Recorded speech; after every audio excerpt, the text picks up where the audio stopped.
Why is the continent, which is the richest in terms of resources, the poorest in the world? Welcome to the Sankofa Pan-African series. Please sustain us by turning on your subscription and notification buttons. Thank you. Because of their desire to industrialize, African countries had to depend on their former colonizers for equipment and other machinery which they did not produce. These were expensive, and so the desire of African countries to industrialize was turned into a noose with which to continually strangle Africa. Now, this imbalance of trading is actually what the World Trade Organization was established to ensure. I'm sorry to admit that while it is interesting to see that a Nigerian woman now heads the WTO, the World Trade Organization, that organization has done so much damage to sub-Saharan Africa that I would like to wait and see how much change one single person can make.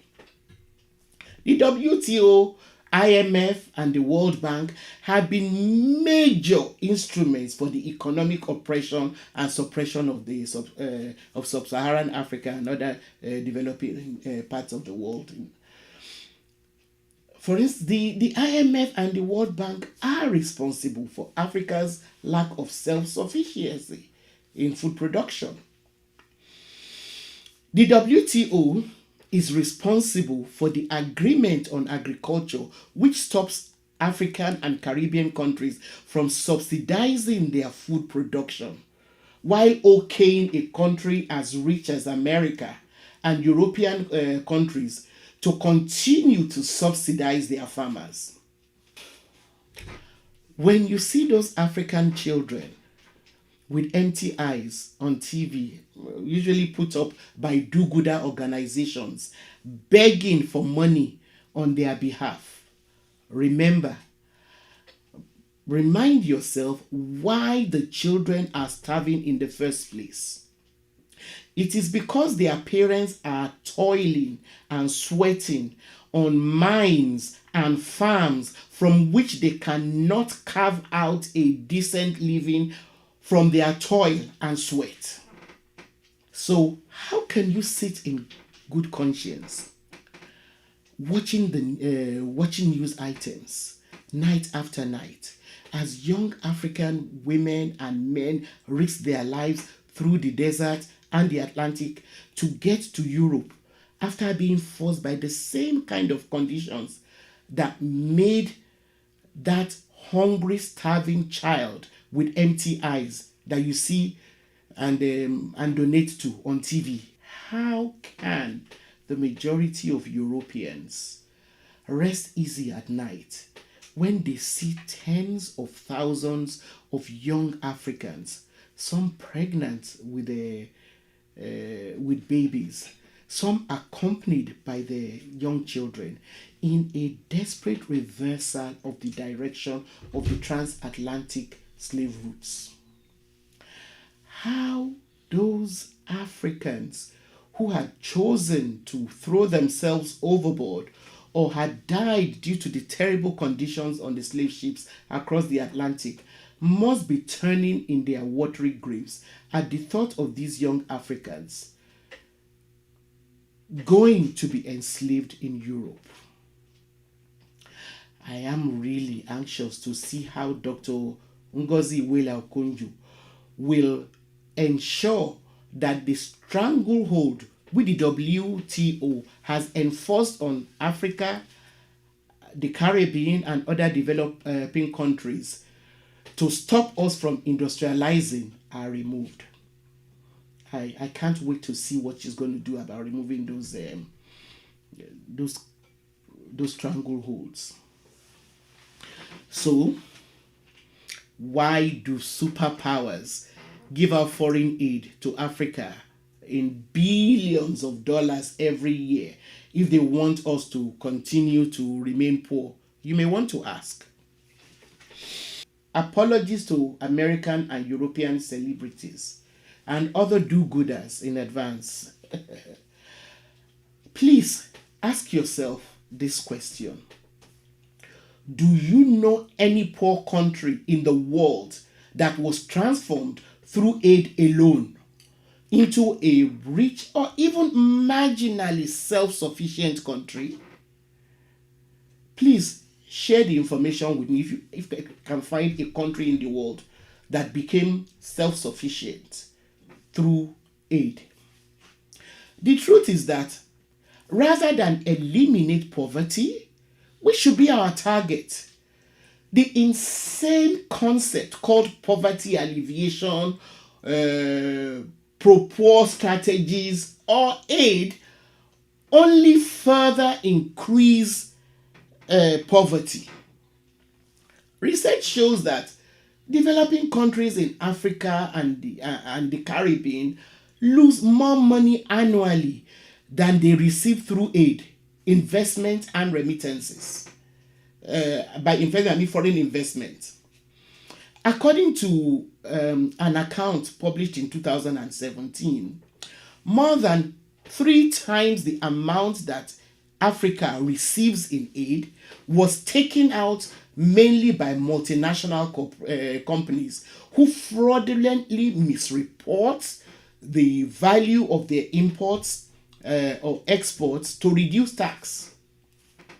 These multinationals exploit the crippling structural adjustment policies of the World Bank and IMF and amass so much wealth from developing countries that often their bank balances are way bigger, many times bigger than the size of many African and Caribbean economies.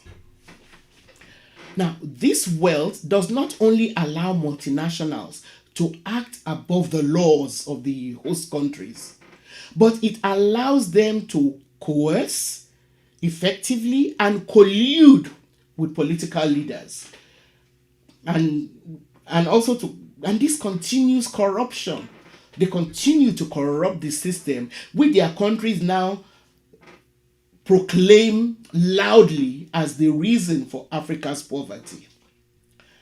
Their governments are, of course, also ever ready to prop up dictators, so long as the dictators do not stand in the way of their continuous exploitation of Africa.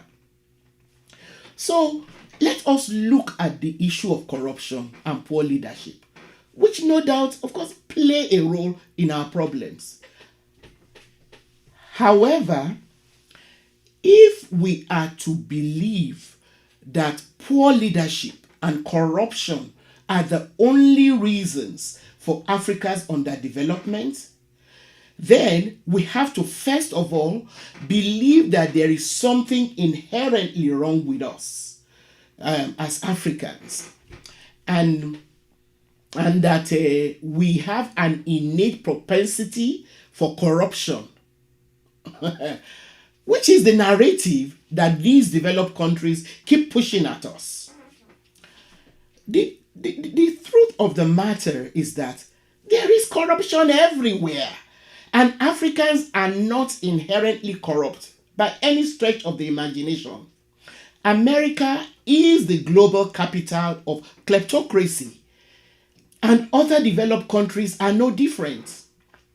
However, while the systems in those countries have been allowed to evolve, so that there are checks and balances to keep corruption from becoming rampageous, the same cannot be said for developing countries, where corruption and poor leadership have actually been groomed. It's like they've been deliberately entrenched.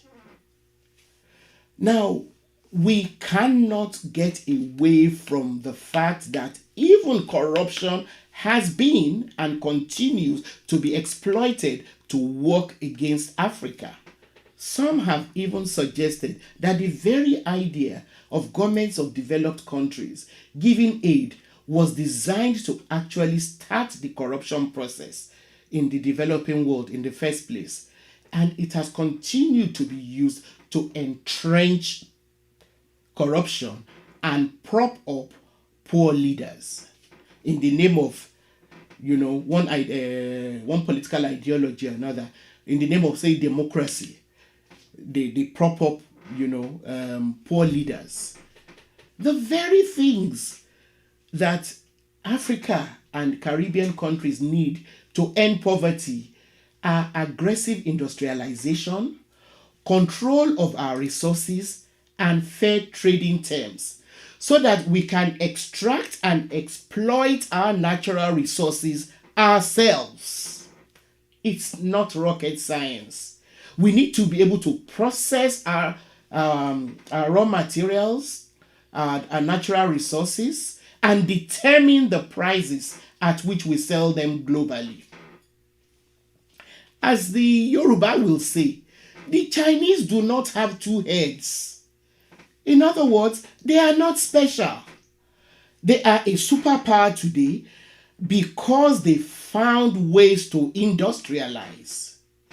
This is why we need to consciously challenge the IMF, the World Bank, and the WTO, even when it is now headed by an African woman. We should not cut them any slack until we see that our interests are being ensured. It is not just enough to add a little black and stare.